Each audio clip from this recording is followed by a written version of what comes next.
Hi there guys, welcome back to Horizon Fish Keeping. This is just another video as well. I'm going to upload them both on the same day. So basically we did a vlog on some panda Corydoras eggs that we'd put in the fluval breeder box. So I'm just doing a bit of an update on the pandas. So I'll flip the camera around and let you guys have a look as well. So welcome back guys.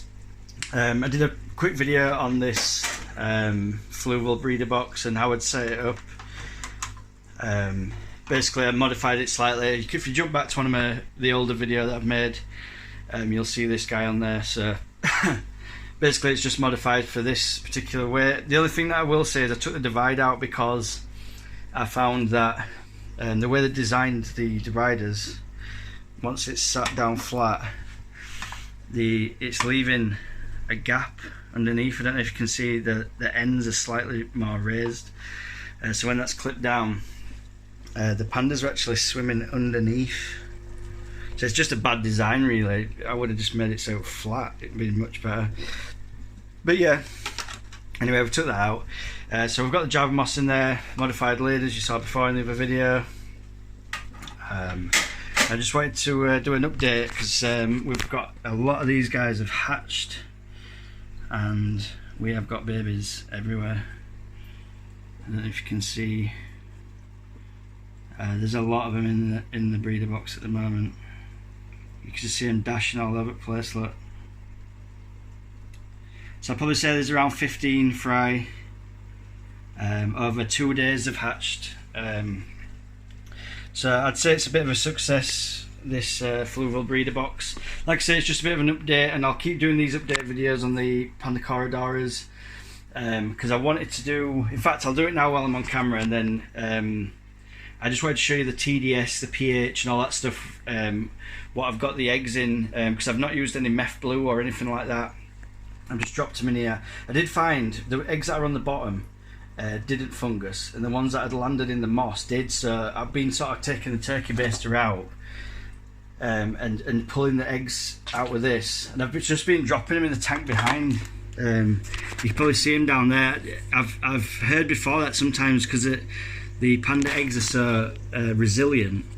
Sorry, this camera is absolutely awful, but because they're so resilient, they can actually hatch out. I mean, I do have some guppies in there as well. So they're going to be sort of fighting to stay alive with them guys because they'll try and pick them off, but I just rather than sort of throw them out, I just thought I'd put them in there and see how they get on. If they hatch, they hatch. If they don't, they don't.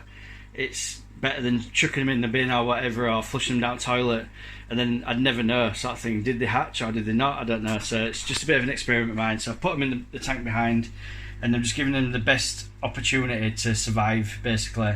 I couldn't leave them in this one because it'd fungus all the other guys up and it'd just kill them all.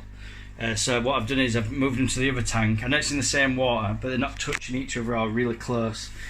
So hopefully, I mean, there's probably only about 5 or 6 maybe eggs in there now that haven't hatched. The rest of them either fungused up or they've hatched.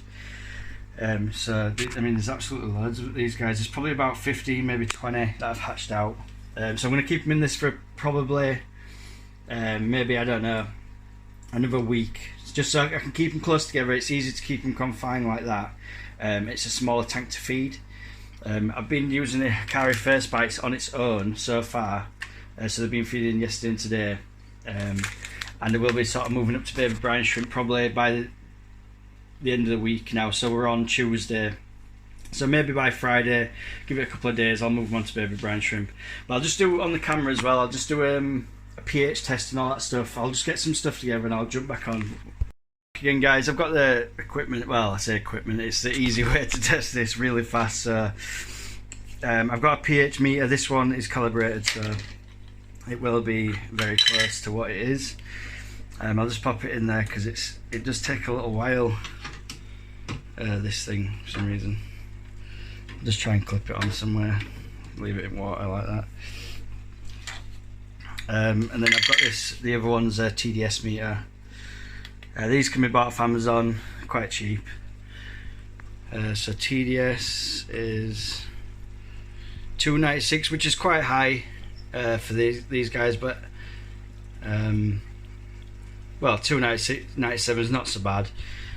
So that's the TDS. Temperature is this is not very accurate, but it's close.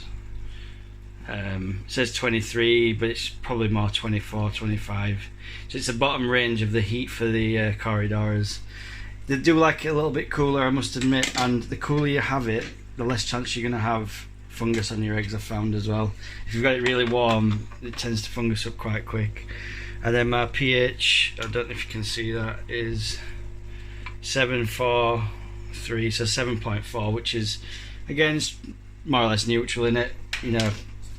I've just got some test strips. These are not the most accurate in the world, but we'll just have a quick look at this. Just give it a couple of seconds just to sit on the side there. I'm just trying to give you sort of what I've got for these guys to hatch out. So there's no nitrate, no nitrite. Carbonate is just lime green, so I'd say 40 parts per million. pH is around, it says 6.4. Well, it's going between 6.4 and 6.8. It is higher than that. It's around 7. So there's no nitrite or nitrate in there. And then the hardness is purple, so it's about 75 parts per million.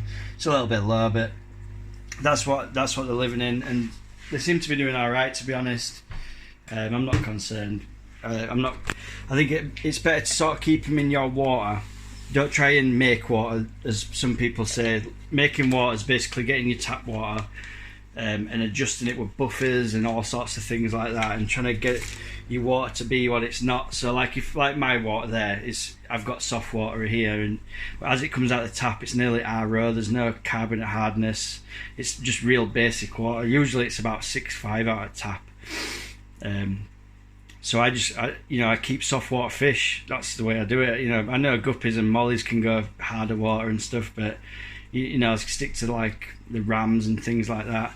I do have a cichlid tank, and I do make my water in there. I mean, it makes it hard work for me, to be honest, keeping the cichlids. And after a little while, you know, once you get into that year zone, you kind of wish you didn't set it up because it's that much work. But in the future, I know now, you know, to try and keep fish in my water parameters and keep it to what my water is. It just makes it a lot easier, you know. So in the future, I won't be making water like I am from a cichlid tanks and stuff like that. I'll be keeping more soft water fish. So I just wanted to give you a quick bit of an update, really, guys, on how the pandas were doing. As always, thanks for watching, and I'll catch you on the next one. If you could like and subscribe, that'd be amazing as well. And I will catch you on the next one. Peace.